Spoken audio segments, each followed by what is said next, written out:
আসসালামু আলাইকুম সম্মানিত ভিউয়ার্স, আশা করি সবাই ভালো আছেন। ইনশাআল্লাহ আমি আপনাদের দোয়ায় ভালো আছি। আজকে আমি আপনাদের এমন একটা বিষয় শেয়ার করব যেটা বাংলাদেশের প্রত্যেকটা নাগরিকের জন্য জানা খুবই জরুরি এবং প্রয়োজন।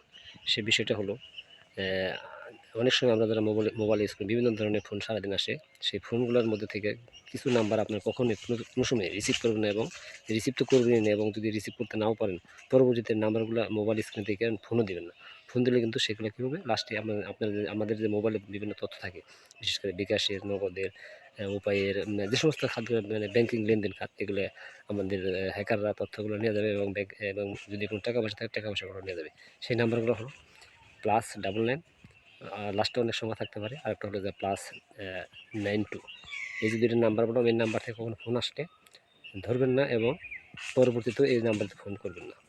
ফোন যদি করেন বা রিসিভ করেন, তাহলে কিন্তু আপনার বিকাশ, নগদ, রকেট, উপায়, এই সমস্ত অ্যাকাউন্ট থেকে টাকা পয়সা নিয়ে যাবে এবং মোবাইলের সমস্ত তথ্যগুলো তারা নিয়ে যাবে। ধন্যবাদ সবাইকে। আসসালামু আলাইকুম।